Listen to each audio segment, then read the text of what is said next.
Okay, it's recording, guys. Let's share my screen. Can everybody see my screen okay? Yes, I can. Yes. Thank you. Awesome.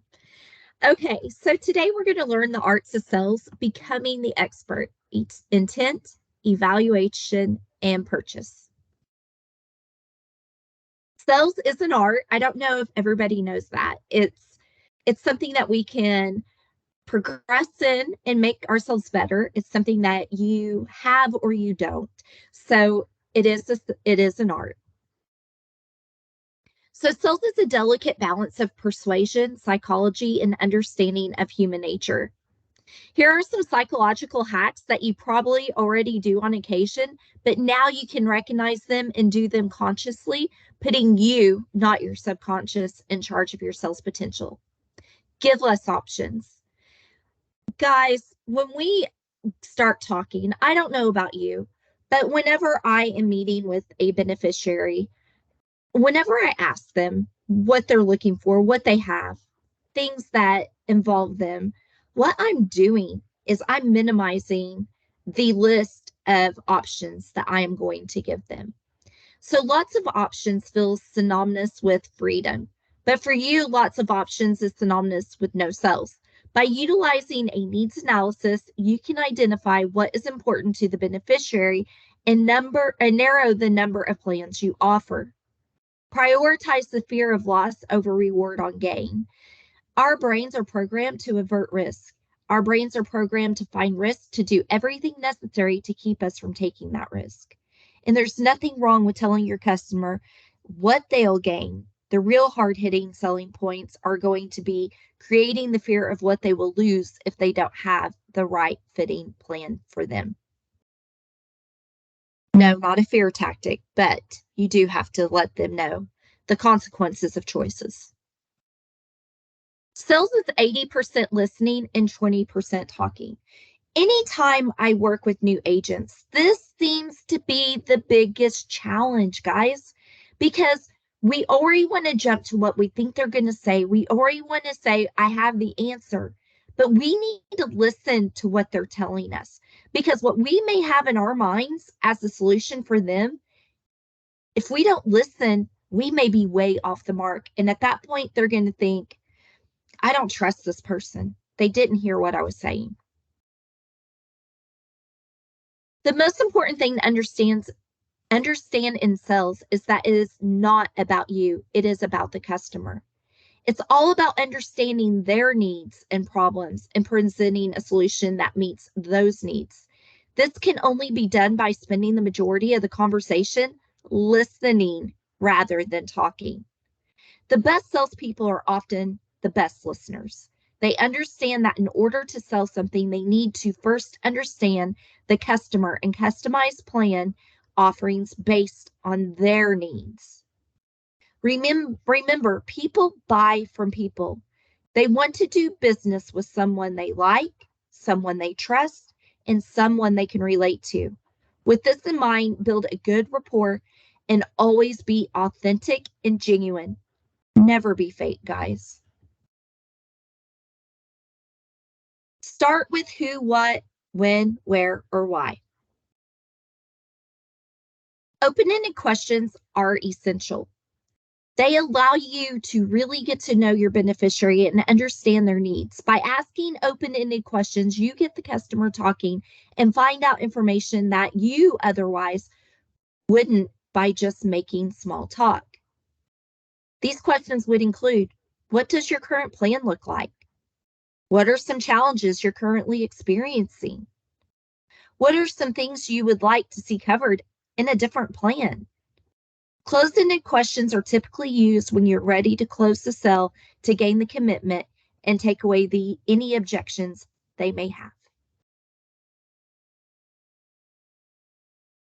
Have any of you ever heard of the hammock effect? I stumbled upon this and I thought, this is huge, this is important, and this is a heavy hitter. The hammock effect is when your listener's attention starts to wander and they stop paying attention to what you are saying. You can ask my previous sales team whenever I worked for a carrier. I'm big about books. I read a lot. I'm not a reader in fiction. I'm a reader in something that's going to grow my mind.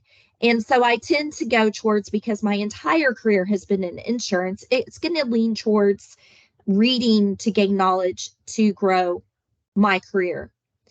In the book Conversations That Win the Complex Sells by Eric Peterson and Tim Reister stated that your listener's attention will be at around 70% at the beginning of your message, 20% in the middle, and 100% at the end. Focus on the beginning and the end of your message and make sure that these parts are strong. This doesn't mean that the middle part of your message is unimportant. It just means that you need to spend more time making an impact at the beginning and the end of your pitch. All that stuff in the middle is super important, because that's where we're starting to add things up, connect the dots in our minds. But where we really need to send what we're trying to tell our beneficiaries, that needs to be in the beginning and especially emphasized in the end. Appeal to your buyer's emotions. An effective way to sell your product is to appeal to your buyer's emotions. This is because people are more likely to make decisions based on their emotions rather than logic. When you are meeting with a beneficiary, be sure to highlight the benefits of buying now and the potential risk associated with waiting, such as late enrollment penalties. So in our industry, it's so heavily regulated. We can't put fear into them. You won't be able to buy this if you don't do it now. It won't be around. That's not allowed. But what do we tell people who don't get their Part B, who don't get a PDP or a MAPD? Those are things that we need to make sure that they know, and it's going to go to your buyer's emotions. These are all things that they have to know, especially those T65 or those who are retiring and losing their group benefits, because they probably don't understand the penalties. They don't understand the risk associated with not doing things in a timely fashion. So I'm not saying let's put a fear factor or a scare tactic into a product rather than what would happen to them if they wait and they do not move in the scope of what CMS has regulated. When discussing plans such as final expense, think about the relief your children will feel when they know that the funeral costs are covered. This is also known as altruism. You're focusing on how this product will benefit other people. That is also an emotional trigger in the buying and selling process. How to fight against suspicion. I remember back in the day, we came up with this solution in group insurance, not Medicare Advantage. We called it the $0 revolution. $0 primary care visit, $0 lab, $0 x-ray. And we called that the $0 revolution. And people were so suspicious. They were like, this is too good to be true. And this was for state and federal employees. And so there's always a level of suspicion, whether it's when you're gaining their trust or when you're presenting a plan. People are naturally suspicious. We automatically search for all the possible risk in any situation. So when you're pitching that hot new ancillary product, your client is evaluating risk. How do you fight against natural suspiciousness? I cannot say that word correctly. Share testimonials. This works great when marketing your expertise and with digital marketing such as Facebook. Share data. Discuss how that hospital indemnity closes the gaps within the Medicare Advantage plans. When you do these things, you're able to build trust, which is very hard to do in such a short amount of time. Always be the expert. Follow up. How many of you are guilty about not following up? I am horribly guilty of this. In fact, I'm like, Charlie, I need you to do this. I messed up. So things like that happen to every single one of us. It doesn't matter how trustworthy you are. It doesn't matter how big of an expert you are. It seems like follow-up is where we find the biggest gaps. 80% of sales require 5 follow-up calls after the meeting. So if you're not following up, you are leaving money on the table. 44% of salespeople give up after the first attempt. They assume the customer will get back to them if they are interested, but this is often not the case. You need to be persistent in your follow-ups. It's important to remember that the sale does not happen until the app is submitted. If it is a hot lead, you might want to follow up within a few days or hours. If it is a cold lead, you might want to give them a week or so before following up. Schedule your follow-ups into your calendar and make sure you stick to your plan. That is the no-fail way to do it because you're going to get the reminder. It's right there when you open up your calendar, when you're looking to see what you have to do tomorrow, today, or even next week. That follow-up will be in that calendar. So that way you are sure to follow up so that you can get the sale. Really, follow up. Conclusion, the art of sales is about being the expert.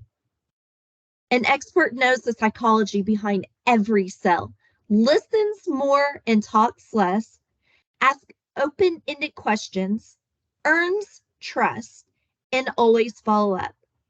With these 5 tactics, you will appeal to the beneficiary's emotional side and get the sale.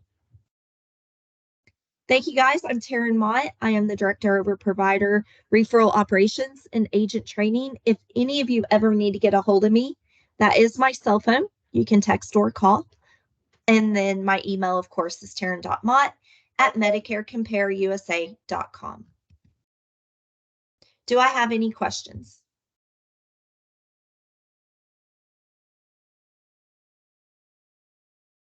I did such a good job that nobody has questions. No. I was trying to unmute. Always come. Now, is this? I got a question for you. And the question is this something? This recording will you post it, or where we can go in, or you email it to us? I like to go back over it again. You said some things I thought Yes. that Yes, I might want to go back over. I am happy to email it to you, Alvin. It will also be on our YouTube channel. Okay. But I will email it to you because I do not know where to tell you to go to YouTube to find Gotcha. it. Oh, no problem. So Yeah. I'm happy Yeah. to send that to you. Yeah. Okay. Awesome. Yeah. No, Yeah. I appreciate the presentation. It's always good to have like a reminder of some things, and you kind of reminded me of a few things that I need to re-implement. So I appreciate it too, as well. You're welcome. You're very welcome. Hey, Taryn, would you mind sending that to me as well so I can share it with my team? Yes, I'm gonna write everybody's names down so I don't lose somebody. Remember that whole follow-up comment I had? Thanks. Which you know, Amber. It's okay. I do the same thing sometimes, so we're good.